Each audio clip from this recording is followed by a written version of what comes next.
Let's get ready to read rSpace! I don't know if you're as excited about this episode's story as I am, but let's dive right in. Just found out my wife has been cheating with her childhood boyfriend after 16 years. I'm not using my actual user for this, but I feel a need to share my story. I've talked to close friends about it, my family, but hoping to get some advice and insights on here too. I know the Reddit community is also a wholesome place, so here it goes. We've been together for 16 years, married for about 6. We have 2 small kids, younger than 6 years old. For the past 2+ years, I've been dragging her through a depression. She hasn't had an easy life, and there were periods where her darkest thoughts crossed her mind. But we got through each time. The day of our marriage was bliss, and we were so much in love. After the birth of our second child, though, she started changing, going back to the person she was as a teen, dark, moody, short-tempered. I noticed this a bit late, since I was mostly busy with our kids, and had a talk with her. At first, she denied everything, stating that she was just tired, and life's burden was a bit much. But as time moved on, she declined rapidly. About a year ago, she admitted having plans to commit suicide. She did not go through with them because of our kids, and I took it upon myself to keep helping her through this, even taking in some of the blame for her suffering. I went to a psychologist myself and tried to remain strong. Some time ago, we had a discussion as to where our relationship was going. There were good, fun periods, and then times where we wouldn't even talk. At that moment, she admitted that she wasn't happy anymore and didn't want to continue our marriage. So that was the first hit I took, and it was rough. So many thoughts racing through my head. About the kids, our house, my future, her depressed state. We argued, we talked, we made practical decisions, up until about a week ago. I kept wondering what had happened that made her want to leave her family. I straight up asked her if there was anyone else. Now, this is the part that hit me the hardest, and I have no clue how to proceed with it next to some advice from friends and family. She was seeing someone else, also a guy who's married and even has a small child, apparently born during the affair with my wife. Now, as hard at hitting as all this is, I started looking into it, and this guy is someone she hooked up with in her teens. This was also a period where she was in a really dark place, and he even stalked her for some time. It now appears he never gave up, and found her in her weakened state and started to take advantage of her. I'm not looking for a redeeming factor to save our marriage. That's over. I'm looking for ways to process this for myself, and maybe to loosen his grip on her so it doesn't affect our kids. He has manipulated her, has no intentions of starting a relationship, but only uses her for sex. He doesn't speak to her for ends on time, but she is on his beck and call. When he ignores her, she goes into a downward spiral. When he acknowledges her, she's happy. Well, not really, but that's how it seems. For the moment, we're still living together, trying to take all the steps to end our marriage and move out. But I need a way to cope with this, with the fact that her depression is fed by him, that he's been to our house, and that he used my wife for over a year. We've got some community advice, and then we've got an update. Crannock starts us off with, start with the practical things. Get tested for STDs now and in 3 months. Meet with a lawyer to protect your interests in the coming divorce. Protect your assets by opening your own bank account and transferring half of everything to it. Regarding your wife, there's nothing you can do to help her. You already did everything you could, and she still made the decision to not care about you. Inform her parents about the state she is in, maybe they can help her. She can only get out of the funk she is in with professional help. You now need to protect yourself, your interests, and the kids. Stop trying to help her. Focus on the kids and try to spend as much time with them as possible.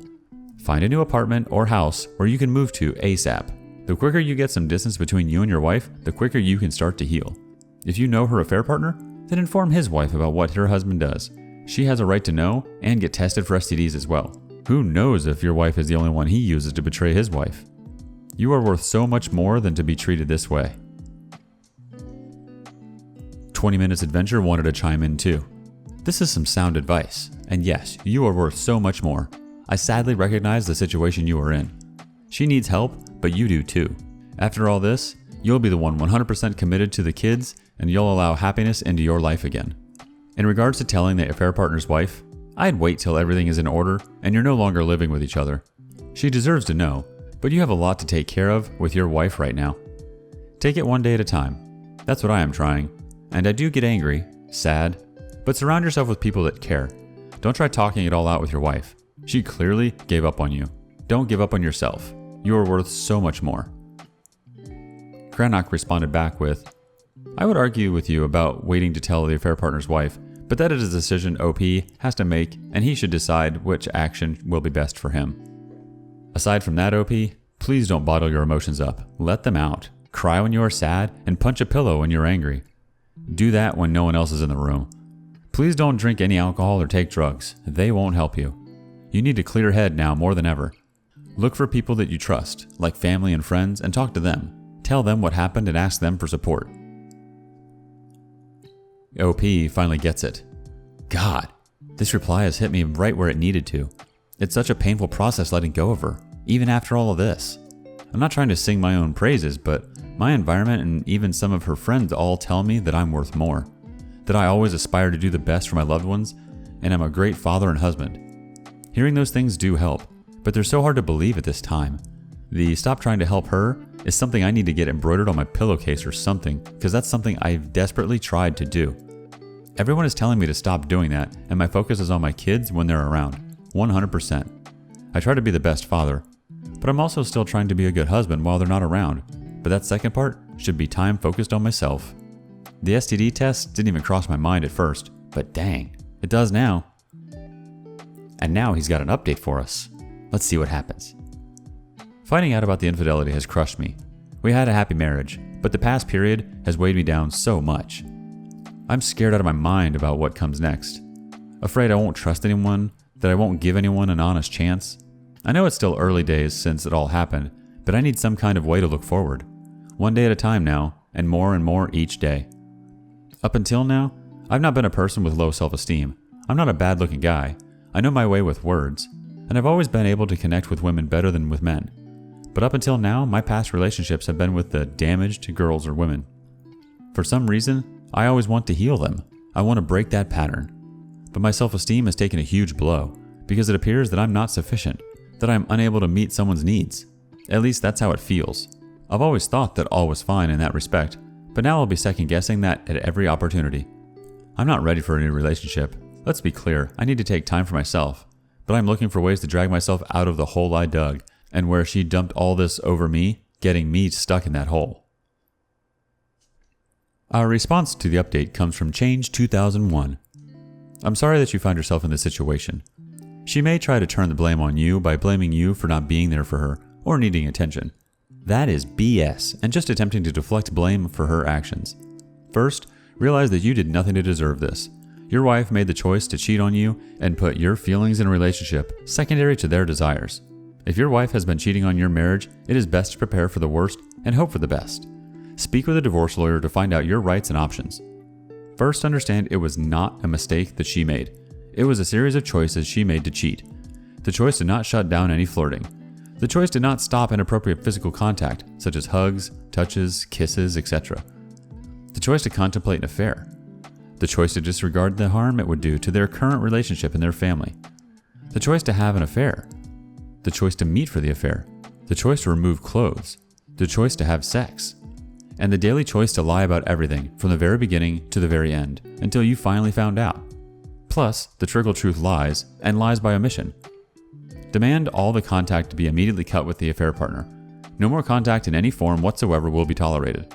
Demand access to all electronic devices at all times to check for inappropriate contact and messages. When you get pushback about it violating their privacy, remind them that they destroyed the trust, and if they want to save the marriage, this is a requirement. Inform them that it is going to take a long time to restore your trust, and that if you think they are continuing to hide things, then it will be harder for trust to be reestablished. Demand a postnuptial agreement if you do not have a prenup, and include any infidelity clause where she basically forfeits everything if she cheats again. In some states, you can sue the affair partner for alienation of affection. If you win, it awards you money for the affair partner for stealing your spouse's affection from you.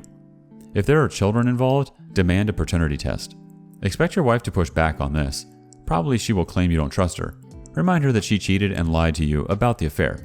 Don't give in on this. Get the paternity test. Hopefully the children are yours. However, if it turns out you are not the father, this will provide support for claims of infidelity during your marriage if it goes to divorce. Immediately separate your finances into an account that only you have access to, not her. Cancel all joint credit cards. Remove her from your life, health, and car insurance. Lock your credit to prevent anything from being opened in your name. Also, secure all important papers, driver's licenses, passports, birth certificates, etc. Get an STD or STI check. Keep all correspondence with her to prove what is said. Only meet in public to ensure witnesses for behavior, in case she tries to make false claims. If one-party recording is legal in your state, do it to have proof of what's said also. Set up security cameras with audio around the house and inside. Make sure the data is secured online or she cannot access it. Check the cell phone records for a list of calls and texts with the affair partner. If you have cloud online storage, check for pictures and documents about the affair.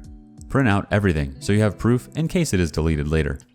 Make a few copies and keep one in a secure location that your significant other does not have access. Only you have access. Let all her friends and family know exactly why you threw her out of the house. Let everyone know you caught them screwing in your house. Get ahead of her trying to turn it on you.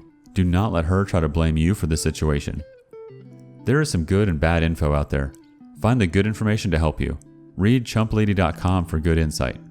Best wishes. Remember, you deserve better. This hit the OP right in the smacker. That part about it not being a mistake she made is going to echo through my mind for the foreseeable future. In a good way, mind you, because I totally agree that this wasn't some mistake. She's trying to deflect or redirect everything. But I already thought you didn't love me as much. And that kind of, well, BS. As my friends clearly pointed out, me being there for her for all this time should have showed her I still did care. She tells me she's unable to stop seeing him, but keeps waiting on him. And now I'm dragged into the affair, kicking and screaming, trying to get her, and it seems me, out. I need to stop doing that. A friend of mine is keeping all the evidence I've been able to track down, so when I do want to call upon that, I'll be able to use it. Thanks for the kind words and advice. I'm now looking into all those things. It's really a roller coaster being angry, hurt, emotional, but also needing to be rational about these things. It helps to see it in writing and taking it to heart.